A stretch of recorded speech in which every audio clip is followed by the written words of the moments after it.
Lebih 36 negara mengesahkan penyertaan untuk Dialog Pembangunan Antarabangsa Pangkor PIDD pada kali ini melibatkan lebih 700 delegasi. Yang menariknya, kesemua negara anggota ASEAN turut serta dalam perbincangan dan berkongsi idea dan pendapat untuk pembangunan rantau ini. Dan dialog antarabangsa yang berlangsung 3 hari bermula hari ini bertujuan menjadikan negeri Perak sebagai platform membincangkan pertumbuhan pembangunan negara. Dan untuk perkembangan lanjut terus sahaja bersama Syuhada Hashim yang kini berada di Ipoh, Perak. Silakan. Terima kasih rakan tugas di studio. Dialog ini merealisasikan impian dan hasrat Menteri Besar Perak yang mahu mengantarabangsakan Perak melalui pelbagai pendekatan, sebahagiannya termasuk melalui forum di PIDD ini. Dalam usaha menjadikan negeri Perak sebagai pusat pencetusan dan perbincangan serta pengumpulan idea dari segi pembangunan, delegasi antarabangsa juga turut berkongsi pelbagai ilmu dan panduan dalam dialog-dialog di sini. Dan untuk memperkatakan dengan lebih lanjut tentang perkara ini, bersama saya ialah Datuk Bandar Aceh, iaitu Ibu Eliza Saaduddin Jamal. Terima kasih kerana bersama dengan kami pada hari ini, Ibu. Alhamdulillah. Jadi Ibu boleh tak kongsikan dengan kami dan juga para penonton tentang pembangunan Aceh, di mana kita tahu Aceh pernah dilanda tsunami pada tahun 2005 ya?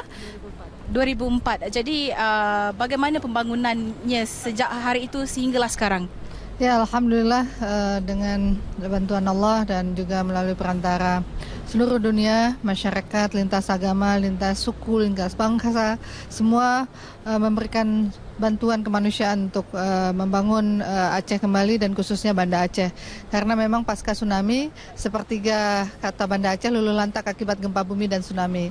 Dan Alhamdulillah hari ini pembangunan yang terus berlangsung di Banda Aceh bisa dapat membangun Banda Aceh jauh lebih baik dibanding Banda Aceh masa lalu. Dimulai dari bagaimana membuat perencanaan tata ruang kota Banda Aceh dan kemudian juga mengabadikan situs-situs yang bersejarah dan kemudian juga membangun masyarakatnya, kemudian menghidupkan perekonomian masyarakat, dan juga memperbaiki tatanan tata kelola pemerintahan yang bisa lebih transparan, akuntabilitasnya baik, dan juga pelayanan untuk masyarakatnya baik, insya Allah. Jadi tadi kita ada berbual bersama dengan Ibu bahawa yang pertama sekali yang harus dibangunkan ialah pembangunan masyarakat. Kenapa itu? Ya, karena memang Alhamdulillah Banda Aceh itu bisa tangguh disebabkan karena masyarakat terdidik, terbangun dengan akidah yang kuat, dengan iman yang baik, dan pembangunan kualitas manusia ini jauh lebih penting dibanding infrastruktur yang secara fisik. Karena jika infrastruktur baik ketika masyarakat tidak terbangun secara ruh jiwa mereka, tentu manfaatnya juga tidak akan bisa dimanfaatkan secara maksimal. Tapi harus seiring dan sejalan. Ada pembangunan secara fisik, ada non-fisik. Dan yang non-fisik tentu perjuangannya sangat melelahkan dan butuh perjuangan dan butuh waktu. Karena mindset dan culture set ini secara global juga sudah mindsetnya sudah ada persoalan. Dan ketika masyarakat sudah memiliki ruh cinta dia kepada kota itu, dan dia akan berpartisipasi secara aktif karena kita memberikan ruang dan kesempatan bagi mereka, sehingga apa yang dibangun masyarakat akan menjaga dan akan memanfaatkan secara maksimal. Jadi apa antara kaedah pembangunan yang boleh dikongsikan dengan negara-negara luar, pembangunan Aceh yang boleh dikongsikan? Ya, Alhamdulillah, terutama menyangkut tentang bagaimana kita merubah mindset dan culture set dari para pekerja di tatanan tata kelola pemerintahan dan political will yang baik dari kepemimpinan. Ini semua bagaimana semua orang bekerja on track. Jadi dia bekerja dengan kedisiplinan, kemudian dia performanya juga baik karena kita semua dengan e-government. Jadi ada aplikasi-aplikasi yang kita ciptakan untuk bisa mengukur kinerja atau mengukur performan dari para staf yang ada di pemerintahan, dan kemudian juga membuka ruang untuk memberikan pelayanan perizinan, itu one stop service, dan kalau mau izin katakanlah membuka usaha dari manapun itu akan tinggal akses melalui internet dan kemudian hanya datang satu kali saja, setelah selesai tinggal diambil. Dan bagaimana pemerintah Kota Banda Aceh juga memberikan ruang dan kesempatan kepada perempuan, karena perempuan ini adalah sering disampaikan kelompok marginal dan sebagainya.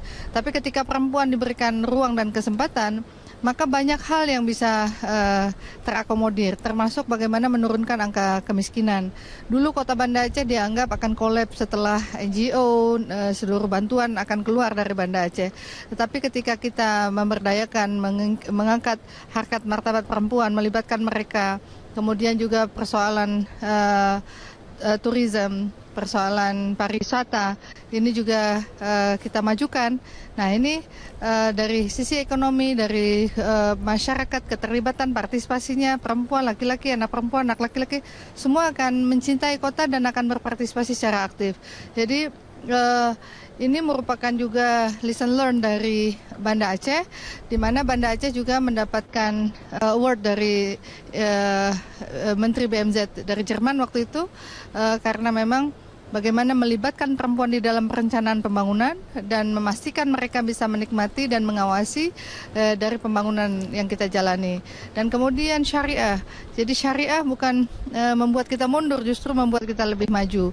Dan kita tidak pernah pesimis, selalu optimis dengan penegakan syariat yang ada, karena memang persentase umat Islam di Banda Aceh itu mayoritas, dan kemudian ini merupakan rahmat bagi kami, dengan adanya penerapan syariat Islam kita bisa menerapkan hukum Allah di dalam tatanan tata kelola pemerintahan dan masyarakat.